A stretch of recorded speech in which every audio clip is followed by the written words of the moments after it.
Hello to all of you. We're going to go ahead and get started here. I'd like to thank you for joining us today for our webinar, Innovations in Team Spaces.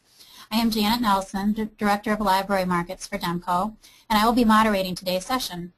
Before we get started, I just wanted to go through some housekeeping details, and then I'll introduce our speaker, and she will start today's presentation. On your screens, you should see a chat box on the right-hand side of your screen, and if you have a question or are having any type of technical issue, please feel free to type something in there, and we'll do our best to get back to you as quickly as we can. We'll pause a couple times in the middle of the presentation and at the end of the session for questions. If something comes up during the session that you would like clarification on or want to respond to, I encourage you to type it in, and we'll be compiling all of your thoughts and questions and can address them at those breaks. If we don't get to your question during the session, we will be sure to get answers and post them with the recorded webcast after the event. There is also specific contact information available for Kim or myself that you should see on your screen right now. After the session, you can feel free to email us directly if you have specific questions that we may be able to help with. We will be using Twitter as well today, and the hashtag we are using is hashtag DemcoIdeas. You should be able to see the hashtag on the side of your screen in the chat box. That feed will be monitored as well for questions and comments. Just for fun, before we get started, we'd like to do a quick poll regarding the status of your team space. So in a moment you should see the question on the screen, and you can click on your answer and we'll get an idea of what everyone is currently doing with their team spaces. And while we are tallying that, I'm going to go ahead and move on to introductions. As I mentioned, I'm Janet Nelson, the Director of Library Markets for Demco, and I'll be moderating today's session. Demco is always interested in how we can better serve the needs of our customers, and we've discovered that these webinars are really a great way for us to do this. This topic was one that was widely requested by attendees of previous webinars, so we know that it's still a subject that's top of mind for many of you. And judging from the over 800 of you who have registered for the session, I think that's a really good indication. Specific spaces for team customers have become a standard part of many of today's libraries, with many going through second, third, and fourth generation versions of what these spaces look like. In addition, school libraries have become much more interested in how they can attract more students with interesting and comfortable spaces in their libraries as well. Today's presentation is going to walk you through what some of the current thinking is on these spaces and provide you with plenty of examples of what these spaces can look like. I'm very pleased that Kim Bowen-Cullen can be with us as our speaker. I initially became acquainted with Kim through her work with Team Spaces, and she was developing her first book at that time.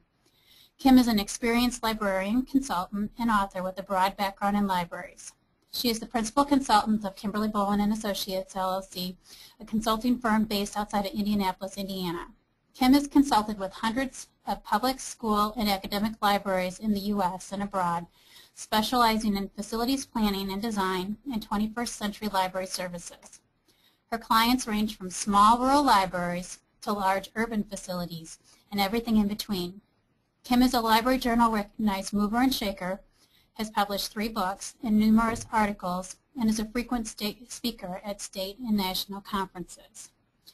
So I think we have the poll results now. So it looks like about 60% of you are updating or renovating your spaces. So that's really an exciting place to be, and hopefully you'll get a lot of great ideas today. So with that, Kim, we're going to put the controls into your capable hands, and you can get started when you're ready.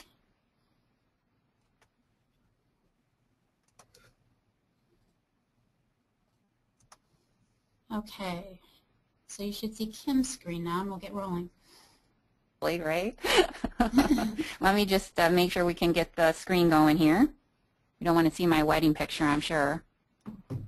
Are you able to see the presentation? Yes, you should be good, Kim. Okay.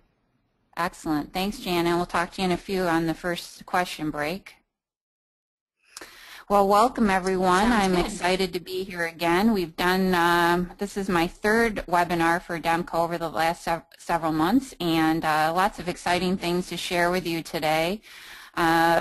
you know, the thing is that's so funny about doing the teen spaces thing is I could talk about this topic for an entire day, which I'm sure you probably don't want to hear me drone on for an entire day, but getting it squeezed into less than 60 minutes is always a challenge. So I just want to state right off the bat, please don't hesitate to ask questions or email in after if we don't get to cover something that you want to talk about.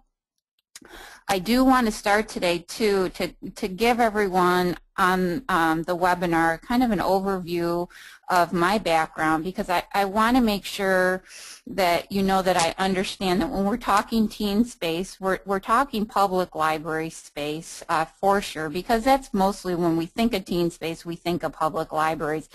And years ago, I was calculating it the other day when I was doing public focus group sessions that I've almost been now in library work for almost 30 years now, and that really actually freaked me out a bit, I gotta say. This is the library where I started it all when I was 16 years old. I was a page here and quickly moved into working there in college and supervising reference and teen services because it was such a small library. I didn't need to be a librarian at the time. But the other thing I think is important for you to know, I've also a background in academic library work, which, you know, if you think about it, that is teen space, young adult space as well. So spent several years working in an academic environment and had I did a brief stint working at a senior high school library as well early on in my career. So I hope today when you're looking at all these concepts and things that we're talking about that you keep an open mind that we really are talking about environments, all three of these environments, not just public library space. And as I will tell everybody, the images I have tend to be a lot from public libraries because those are the people that are sending me most of the photos, and have been doing interesting things for quite a few years now. And I'm always open to receiving more photos from academics and school libraries too, so keep that in mind if you're going to do have done a project or plan on doing a project. So just jumping right in, I want to start with planning and just talking about some of that dry stuff first to kind of set the stage. For those of you that have sat in on my other webinars or have dealt with me as a consultant, we know that I'm really big on form following function. So not jumping right into space design, but figuring out what it is we need to do. What is our community makeup? What kids are we serving? What kind of statistics do we have for collection use and general usage, program usage, and so on. So we're going to talk about that for a minute, and then we're going to move into the form because all that data really needs to drive what are your service priorities, whether you're small or large or school or public. What is it that is your priority for service, and then how do you make physical changes that really meet those needs, and then get into the design and understanding, okay, this is what we need to design, and then what are the resources we need? Can we afford to do all this at once? Do we need to get a grant? Do we need to get private funding? Which grant and private funding is really probably a big chunk of the money that I see when we're doing these kinds of space planning projects. But then oftentimes we have to phase and kind of figure out how are we going to allocate resources. So I just want to set kind of the stage for the planning process here. Also, just to, and people have probably seen this slide a number of times, but I think it's so important to be able to look at a snapshot of your community and how your children's population compares to your teen population and your adult population, and look at how that divides. Here we see that children 0 through 12 make up 18%, then the teen population 13 to 18 makes up 9% of the population, and so on and so forth. And as a really easy, quick exercise, you can look at your total existing square footage like we see in the box on the right, and you can take those percentages, So for instance, the 9% of whatever your total square footage is, and what does that mean in total in terms of square footage? So what's 9% of your square footage? And at 1 square foot per capita, you have a general sense of how big should my teen area be if I was serving everybody equal at 1 square foot per capita. That, of course, includes public space, it includes some office space and storage space and so on, but it gives you a really easy snapshot without having to get into what you see here on the next slide, which is what I do with a lot of my clients when we get into the nitty-gritty. And this is good, especially for those of you that are going to be planning new facilities and trying to get a handle on what different spaces do I need based on what I've determined are my service priorities. How much square feet should each of these things take up? You can even compare what do I have now versus what should I have. And then you add all those up and see, okay, what is my total square footage based on these really nitty-gritty planning elements? How does that compare to what we did in the general demographic comparison, and see you know, where you end up in terms of square footage, which gives you a good sense of, okay, what kind of space equity do I need to give my teens in my community? So, you know, this is kind of that stuff that's really, you know, it's involved. We could talk about this for hours. We kind of need to be face-to-face to talk about all the questions and things. But I do think it's important that you realize that this is really key. This data analysis is where you need to start before you think about anything else. And if you work into the next stage, which I said after you get done with all your service analysis and where are your priorities, and then you finally get to this design stage, you can kind of, you know, have a better sense of what you need to do. Now here I want to show you, this is the project we did. The first dotted circle on the screen you see is the general area and square footage that was taken up by the initial teen space in this particular library. Now in this project I renovated and redesigned the entire first floor of this library, so everything you see here was a revamp, including the adult space. But what we found was that, you know, having the teens in the back corner in an open area was not good for anybody. It was too small for the population. It was causing issues with the adults because it was too noisy. So we looked around, we looked at what's the best for the whole library, and we came up with what you see here in the yellow dotted line. This is the revamped teen area based on the demographic analysis, square footage, and all that stuff. And what it ended up being was an old computer lab that wasn't being used as much as it probably should have been, and a huge staff space that really was, you know, there was way too much for the staff members that were in there. So we did some minor construction, opened up the two spaces, and now we have a glassed-in a teen area that can be easily seen from the service desk, and is adequately sized, has a lot of different things going on, and is jam-packed every day after school. Here I just wanted to show you kind of some of the pictures. It's multifunctional space as well, and we'll get into that in a little bit. But you can see how there is a small service point in the bottom right-hand picture.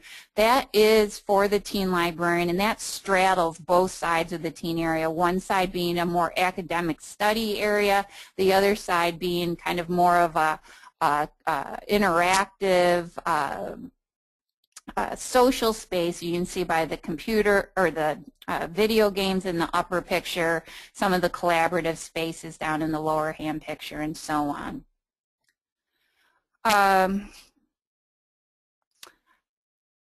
I wanted to bring this up too, and I know sometimes this is snoozeville for everybody, but this is another key analysis thing in addition to the demographics. It is collection analysis.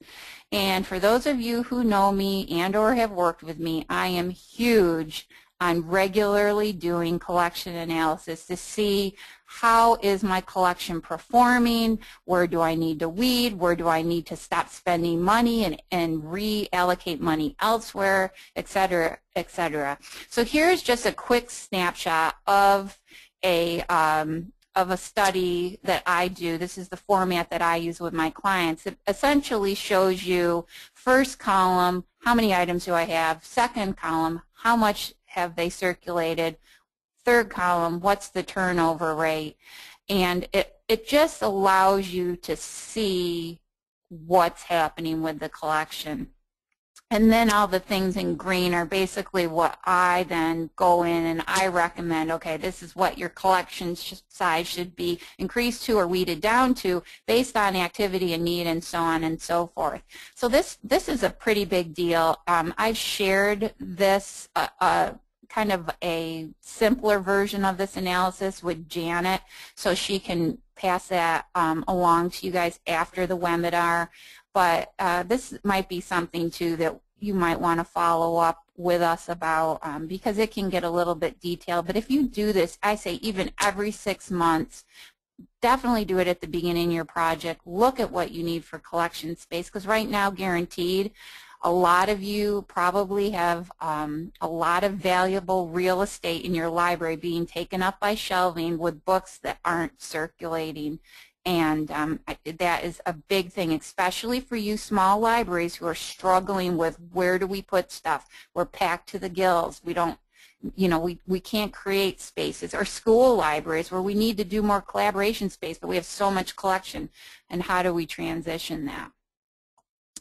Now, the other thing I want to talk to you guys about briefly before we get into the first question and answer period is multifunctional space.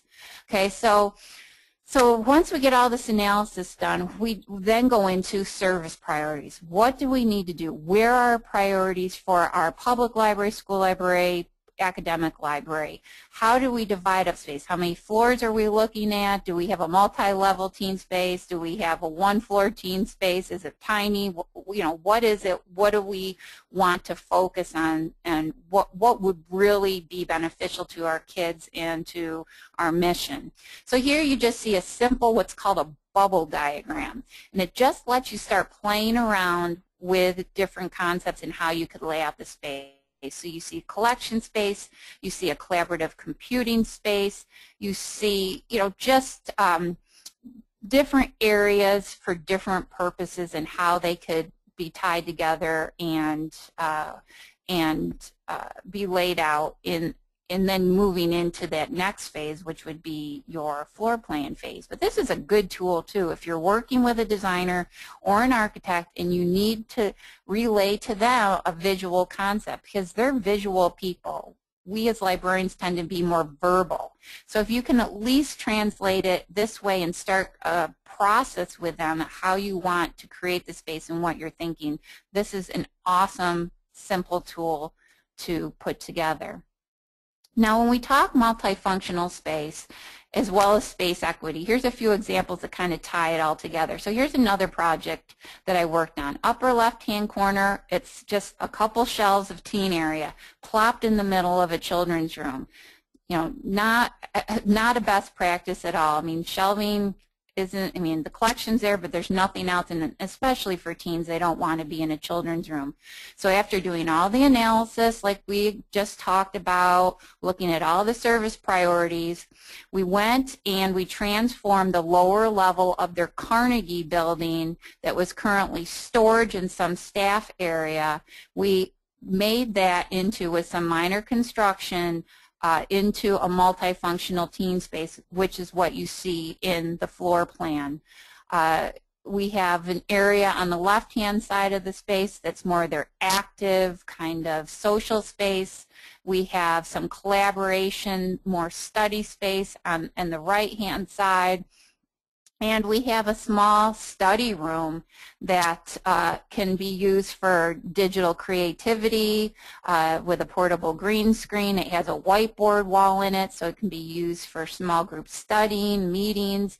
And again, you will see to the left of the meeting space, there is a staff point in there too, so that can be staffed at busy times when the kids are out of school and on weekends and what have you. So it shows you space equity, really understanding what the need was for this community, going from a corner to a multi-room space, and then also different functionality, multifunctional space, study space, collaboration space, meeting space, and collection space. So all of those things tied in. And I will tell you, this library, they've been open for quite a while now. I want to say it's been almost 2 years if I'm remembering correctly. But this space is very, very popular and continues to increase in use. So really excellent project example. And here we just see some of the images that I described to you. So you can, upper left hand corner, you can see the kind of more social furniture. There's whiteboard tables. There's a portable system for gaming and movies. You can see their collection is along the perimeter, as well as popular items out in the middle of the floor on mobile shelving units, whiteboard wall, so on and so forth. So really cool, interesting space. And here we see a middle school library project that I worked on, same thing, multifunctional. We have art, an art gallery. We have art in the stacks here too that they have incorporated on the bookshelves within the stacks. Soft seating, when you can put your feet up and read, talk. There's a kind of a cafe area where they can use their laptops that the school provides. There's another hardwired computer area. There's instruction area. So another multifunctional space, but in a completely different environment. And I will mention all of these spaces that we're looking at, the ones that are at least my projects, were all done in collaboration with the kids in the community or in the schools. The kids in this middle school help plan this space, and I think that is key. I really think that's key, and we'll kind of summarize that at the end, but I want to make sure that I mention that to all of you, that so you understand that that is a key piece for all these projects that we're looking at. And then just a few more examples. Again, this is a urban library, a branch setting. Unfortunately, we didn't get as much space equity as we wanted. It's a little bit smaller than the community needed, but we took what we could get. So for those of you that are like, well, I don't have as much space, or I have less than what I really need, you can still make great multifunctional space. We have a gaming center in here with furniture that moves around. We have various booths along the window with sound domes, speaker systems above those so kids can listen to music. We have a study area, all the collection we fit in here. So it can be done even if you don't have your ideal situation. And here we're looking into that space. Also to mention, if as we go through, looking at all the decor of these spaces and how different they are. Some of them could even be translated as adult space. Kids, they're really creative, and they don't always ask for the same thing. So I think, you know, a lot of us think cookie cutter teen spaces. We have to have neon, we have to have horrible colors because that's what kids like. Well, you know, it really isn't about neon and bright, huge colors. I mean, this is a green wall, yes, but to me, I find that appealing. And they picked it. They picked the stuff here. They helped with this design. So all really interesting choices, all different choices that can really fit in with the aesthetic of your library and still be appealing to teenagers. And I want to, before we move on to the first set of questions, I want to just end in this slide. And it's one I found on the web the other day. It's not a project that I did, but I think it's an interesting space. It's an open space, fun. The walls are more neutral. It just has interesting things going on. And also within the small space that they have, it does show that you can kind of have a multifunctional space. It can be adaptable space. You can move things around. I just really love the look and feel of this and wanted to show it to you. I'm going to have Janet come back on to see if there's any questions. I do have a few things out that I can address, but I want to see where the questions are so I don't get too far behind as we go through the presentation. So Janet, did you get any questions so far that I need to address? We do have a couple questions, and before we do those, we're going to launch another poll, and this poll is going to be regarding collection analysis, so everyone can take a look at that and answer, and we'll come back to that in just a minute. The first question was, how do you get the statistics for your demographic analysis? Okay, there's a couple places that I go. One is free, the U.S. Census Bureau. And I go to Quick Facts there, and Janet will be sharing the link to you with you for Quick Facts and the instructions for getting to the places that I go to gather the information. But really easy. It has a great breakdown by ages from under 5 up through 19, so you can break things out like I showed you on the slide. And the other thing is, if you're in a branch or in a more difficult environment where you need the demographics on the census aren't really helping you with your community, I've also used demographicreports.com. And that's another link we'll be sharing with you. So both between those two, everybody should be able to find what they need. Any other questions, Janet? Okay, just we had a little technical glitch there, but okay, another question that we have is when kids help plan the space, do they get parameters about the space? For example, do they get to choose from a limited list of chairs, tables, colors? How do you work that? Yeah, that's a great question because, yeah, I have the one school project that I showed you. Kids wanted a skateboard ramp in the library, and it was hysterical because it was a non-user. He actually was excited about helping plan the library even though he didn't use it. But, yeah, you kind of have to set some limits because obviously we're not going to be having skateboard ramps inside the library. But with furniture and things, I usually create a PowerPoint, and I go through using my different vendors that I know have good quality things that are interesting, like what we see in the picture here. Kind of go through, pick 3 or 4 items that are within, you know, that are fun, that are exciting, but would be acceptable to be used in the library.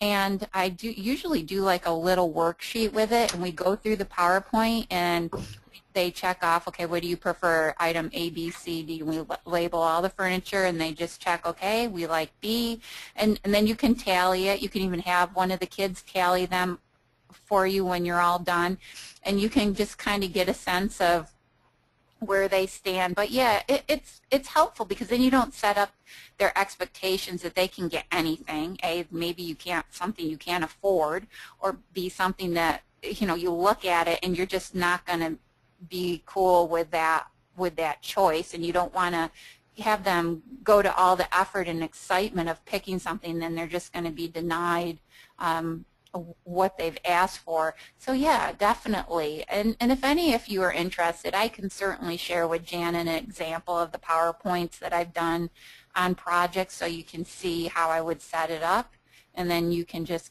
you know, paste in your own examples and go from there. Okay, that's great information, Kim. Very helpful. I'm going to save, we have a couple more questions, but I'm going to save them until our next break so that we can keep things moving here a little bit. And I just wanted to mention that it looks like this group pretty actively is doing detailed collection analysis. We had about 40% of the group that said yes, and about 60%. Amazing. I'm impressed by that. Really impressed. Okay, so we can go ahead and move on to the next section if you'd like, Kim. Okay, great. Thanks, Janet. Okay, next area, whoops, there's our question section, sorry. Moving on to balance, recreation, and education. This is huge because we already talked in the multifunctional space. We saw a lot of trying to balance recreation and education, or social and non-social functions, and trying to appeal to those things. And oh, well, I just lost my PowerPoint. Oh, there we go. Now I'm having technical difficulties, but I'm back. At any rate, I think, you know, this whole balance is so important, and really that's what's going to draw in the most variety of kids, whether it's school or public or what have you. There needs to be space to accommodate a variety of activities. So here I just want to show you a fun project we worked on in Wisconsin several years ago. It's my one and only teen space that has a spiral staircase in it, which we never thought we were going to get approved for, but we did. We managed it, and the lower level that you see in both of these pictures, this was the original teen area that we modified. It was open to the adult computer area. It was very noisy, and people, you know, adults were complaining. The upper level above this was just this big storage area that just had a bunch of stuff in it that wasn't really being well utilized, had beautiful windows in it and had junk in it. So we essentially took that over, and this was with private funding in this community, and we created more of a study area, quiet zone here on the bottom. Here's where the collection is, computers, there is some soft seating, and then when you go to the second level, the plan was to create the more interactive space where they would have, you know, maybe a performance platform, more lounge seating, more opportunity for collaborative computing, and even in the upper photo, a small meeting room where they could, again, do digital creativity, you know, put a green screen in there, add some technology down the road, do some audio and video creation, have their tab meetings in there if they wanted to, have small group study, and so on. And you can see the vision for the total space is what we see in the floor plan. What is actually last pictures that I was sent by the library hadn't been fully realized because of funding. So again, we get back to the phasing. So sometimes you can't do it all at once, and so what? You know, they painted, they put in the carpet, and it started out pretty much as an empty space with some chairs, and now they've added a few lounge seats, and you know, you can keep adding and going, you know, moving forward as you have the funds and as you gain more and more interest in the space and it gains more popularity and support. It's a great way to do it.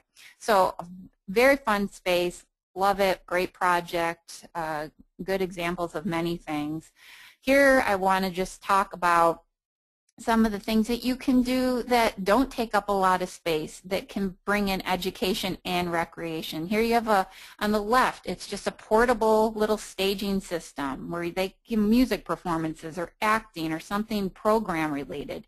We see in the middle slide just a simple table that's for checkers or chess, or a table like you see in the middle, an occasional table where kids can do gaming, play cards, anything like that. And then one of my favorites is on the right, and real simple, you know, go to Joann Fabrics or whatever, it's a craft/sewing table. It's on casters, there's a couple stools, you can store supplies. It's really super if you want to encourage any kind of on-the-floor programming is what I call it, so passive programming, where it's not formally scheduled. They could sit there, they could do craft program, they could just, you could put out something new every day that they could create, do, what have you, and real easy, doesn't take up a lot of space, and all that. I just think those examples are terrific, so I wanted to share those. And then we get on to some more heavy-duty, high-priced interactives, which again, recreation and educational. So we look at the Barrington Library in the upper left-hand corner. That's their media lab. Here we actually see a wall painted in chroma key green. So they have the green screen, they have the technology, and this is not a teen-only room. This is used by the entire community.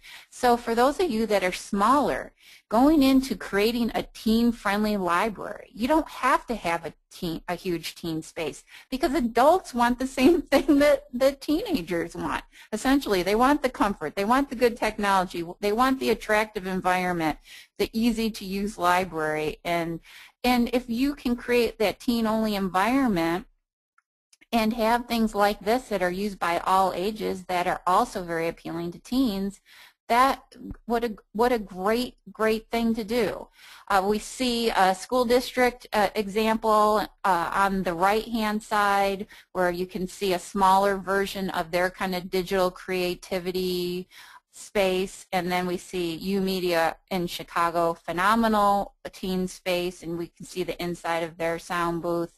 And of course, that's, you know, real high-end, but all super ideas, all things that can be done on various budgets and incorporated into any type of library. And we get into more, you know, the really cheap things. Now we go from sort of expensive to really expensive to not so expensive. But look at, I mean, whiteboard walls. I mentioned it before, but I can't tell you how many kids get excited about a whiteboard wall or a magnetic wall. We could see, and now, of course, I'm going to forget the name of that game. I think it's Connect 4, but a large Connect 4 game in the middle of the space. We see passive programming in the lower left-hand side. So I think this one, I can't read the question, but I know this library does a lot of like, okay, what was your favorite thing that you did today? And they have a board, and everybody just tacks up cards of things that they did. So every day is a new question.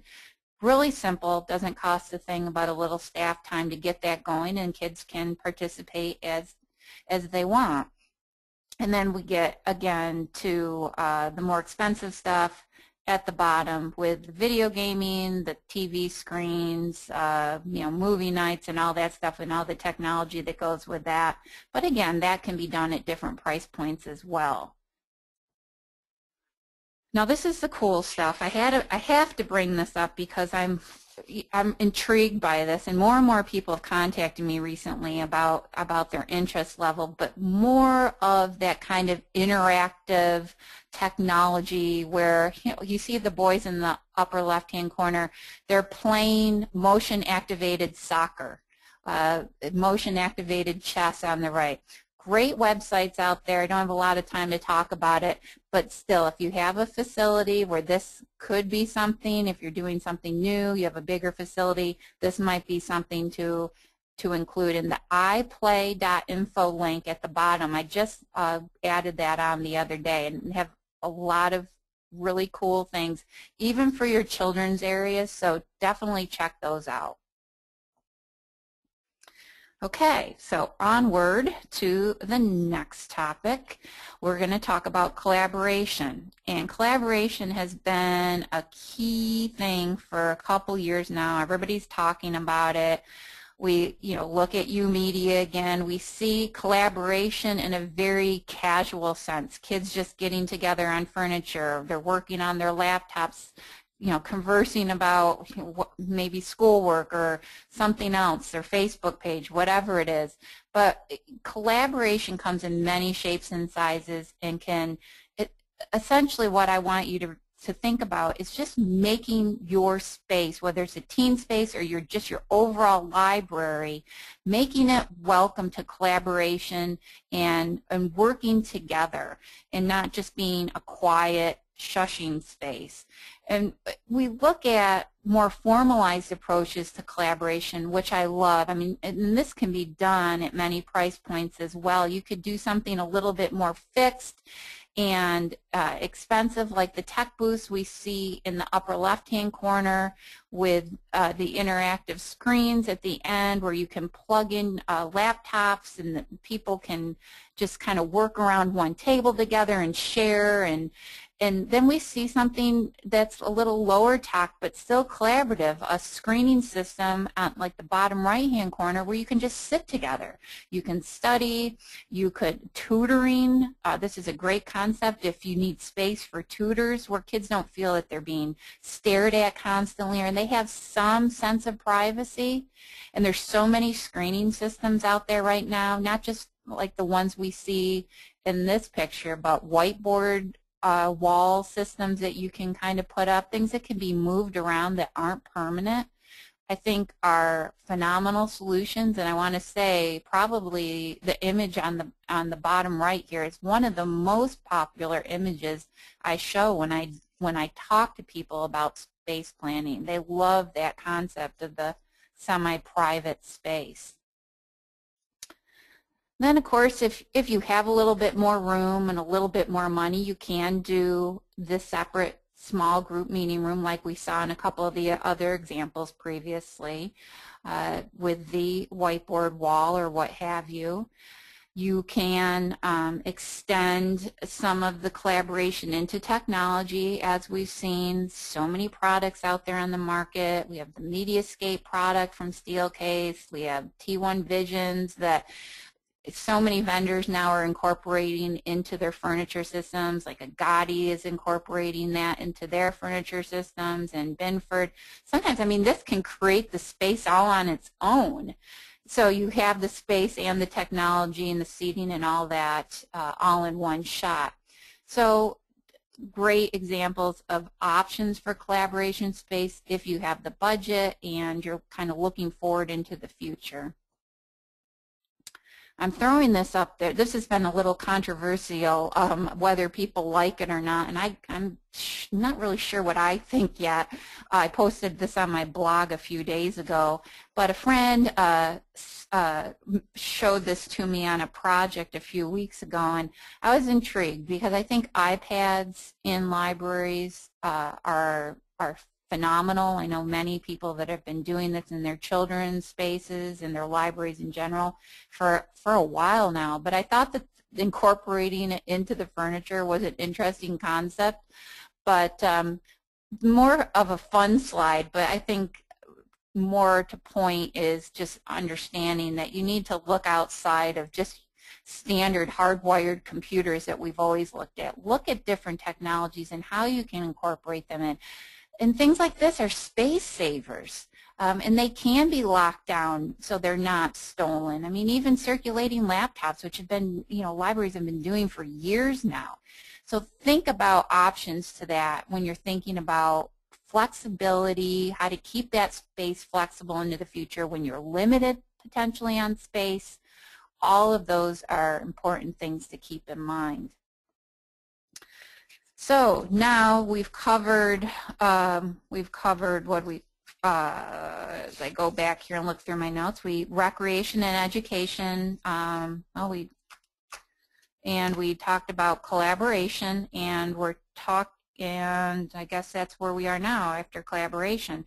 So we've got a couple topics that if anyone has a question on either of those, be happy to try to answer some here before we move on to our next topics, which we're going to talk a little bit about flexibility, and then we should be about wrapped up.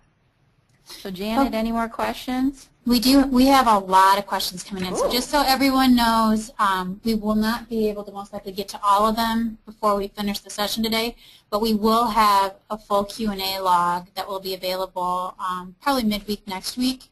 Yeah, that should be good. I should be able to look at those and go through those with you early next week. So just so you know, if your question's not getting answered, we are still going to answer it. So keep that in mind.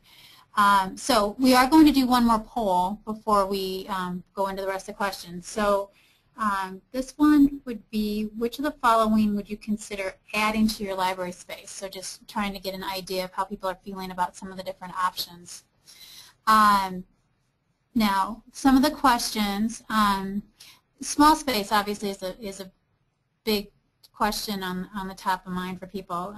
Small space, small library, on a budget, and then also the noise control issue that goes along with that. So could you just speak to that for a moment?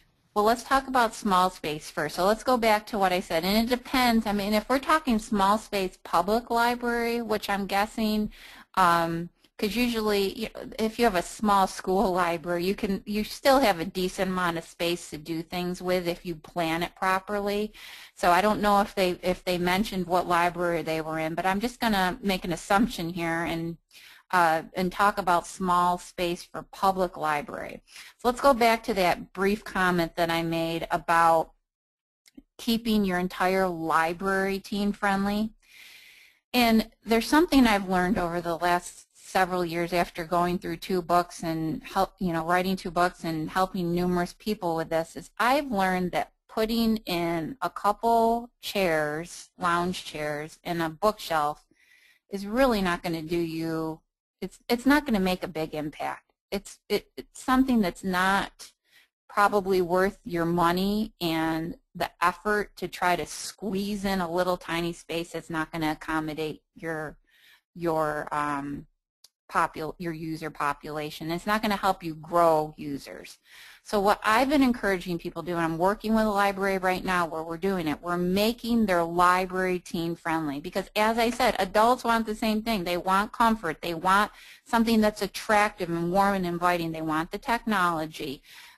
Even the interactives, a lot of the things with the digital creativity and even having the whiteboard partitions, those simple things are used by multiple people of different ages. So that being said, if you only think you can carve out a little corner, I would just focus on how do I make my library as a whole teen friendly.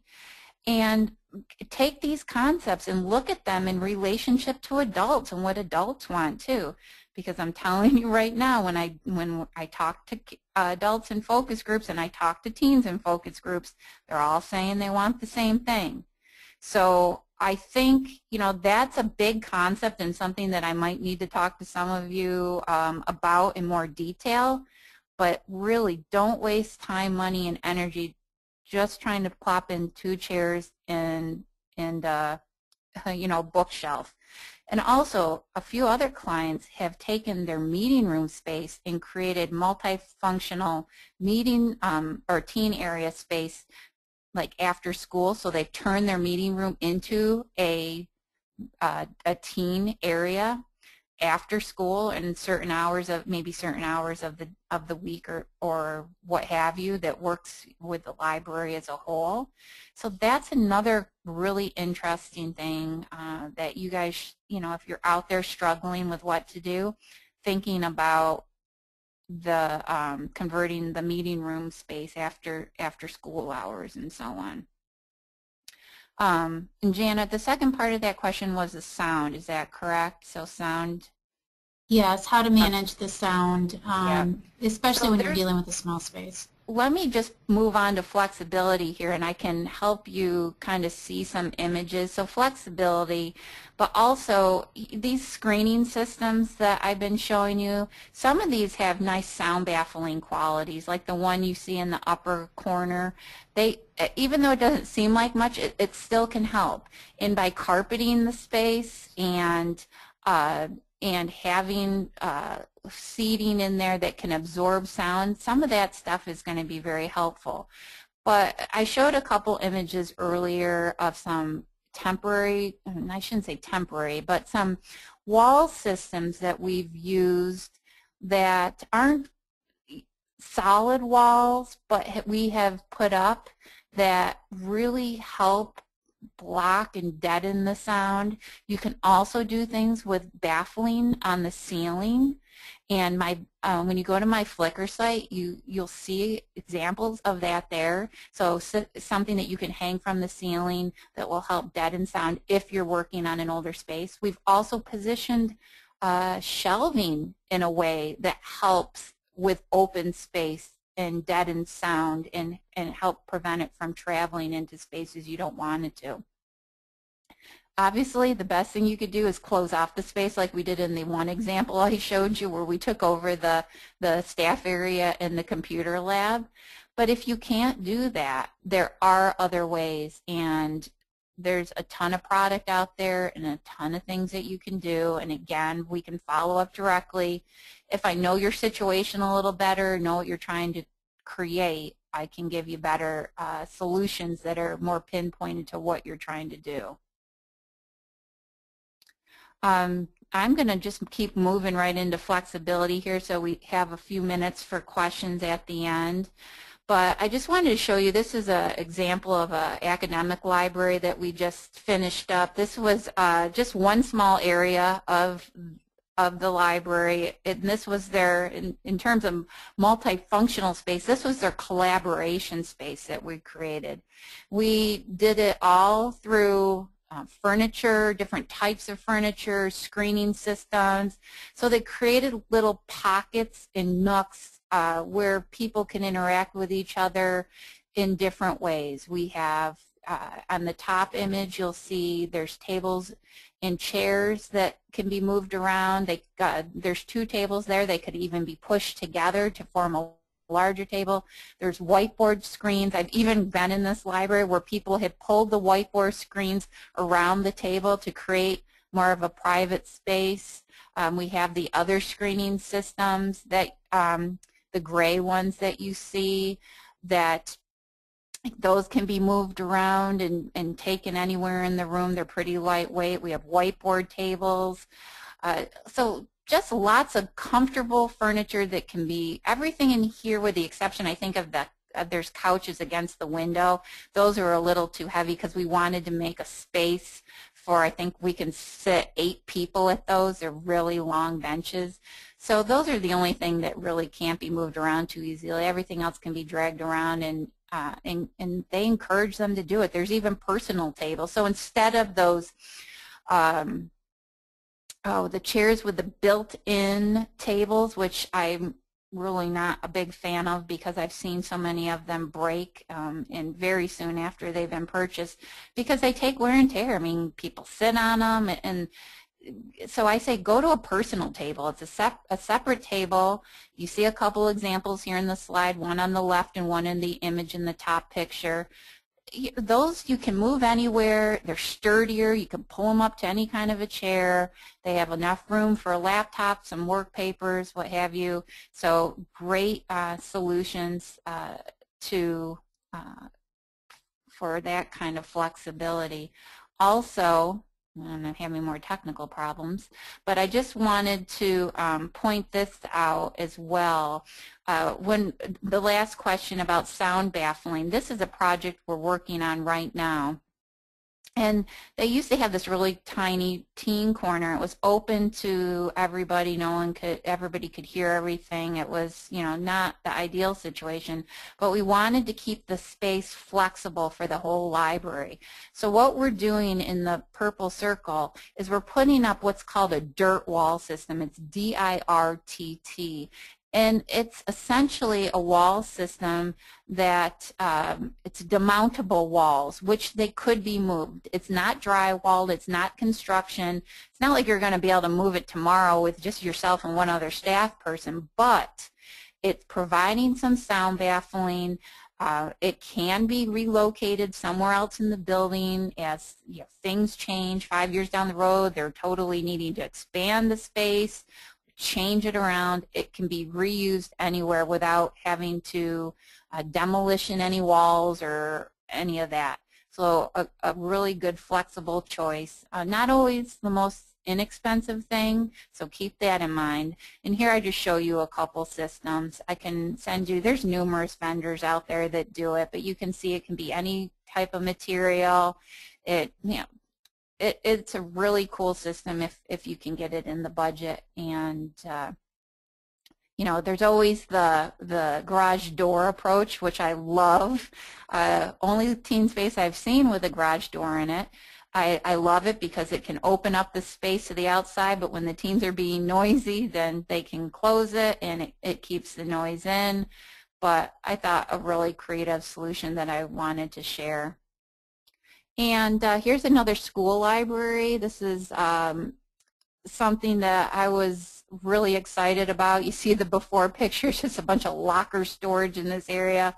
And they opened up the space. They've created a nice multifunctional, flexible space, tables that can move, lounge seating that can move. This whole space could be opened up if they wanted to.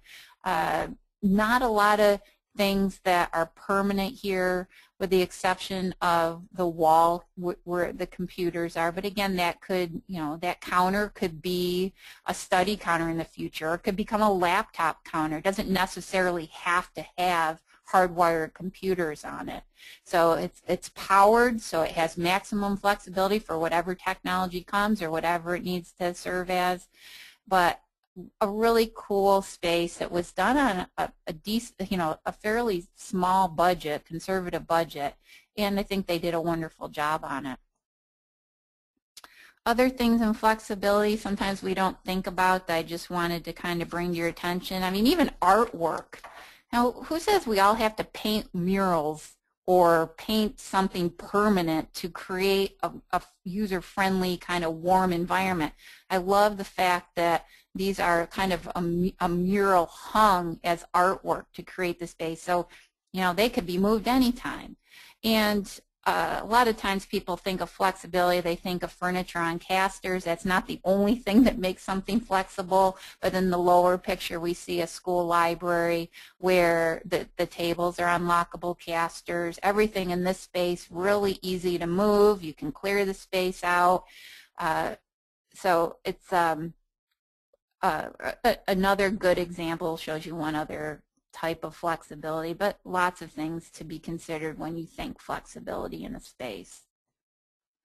And lastly, I just wanted to focus on, and I apologize for the blurriness of this image, but I wanted to go back to that school example and the whole point of involving your teens in whatever you do. I don't care what environment you're in, but getting them involved in helping drive the direction of the services.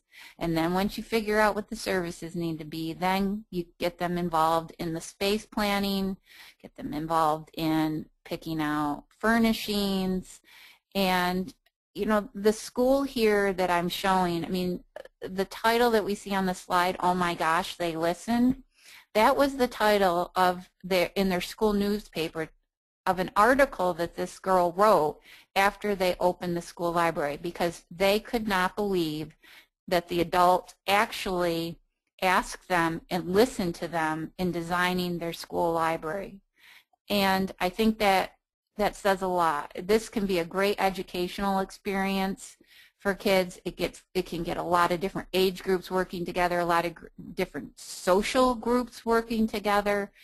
It is a wonderful experience, and I think that you will never regret involving them and actively involving them throughout the process.